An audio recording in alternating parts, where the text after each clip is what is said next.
So, ayan, may nag-comment, pwede po ba yan sa swimming para di mangitim? Sana mapansin. Yes naman, pwede ito sa mga nagsiswimming. Kagaya namin, nandito kami sa Thailand, sa Bangkok, Thailand. Eh, nakaganda dito, kahit na nasa pool ka na nagsiswimming, pwede kang mag-reapply nitong Rosmar kagaya ko premium tinted sunscreen. Dahil pauwi na rin naman kami, sa sulitin ko na, uubusin na natin ang laman nitong sunscreen natin. So, ayan na. Tingnan nyo guys. Ayan na. Ayan na. Pag sinabi nyo na pa naman na hindi mablend to, o ayan na to ha. Kasi alam nyo, isang pump nito, katumbas na ng one finger. Dahil kung mapansin nyo, mataba-taba yung ating paglabas ng product. So ayan, testingin natin siya guys. Ibe-blend natin siyang ganyan.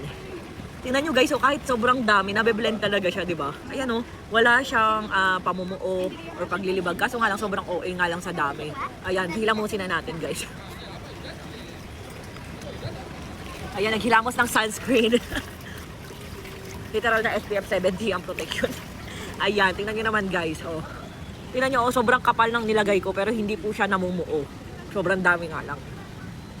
Hanggang leeg, abot na ito hanggang bukas. Ayun, imagine nyo kahit yung basa yung mukha ko, pwede mo siyang i-apply. Ayan. Ayan siya. Ayan na, ano na nangyari. Oh.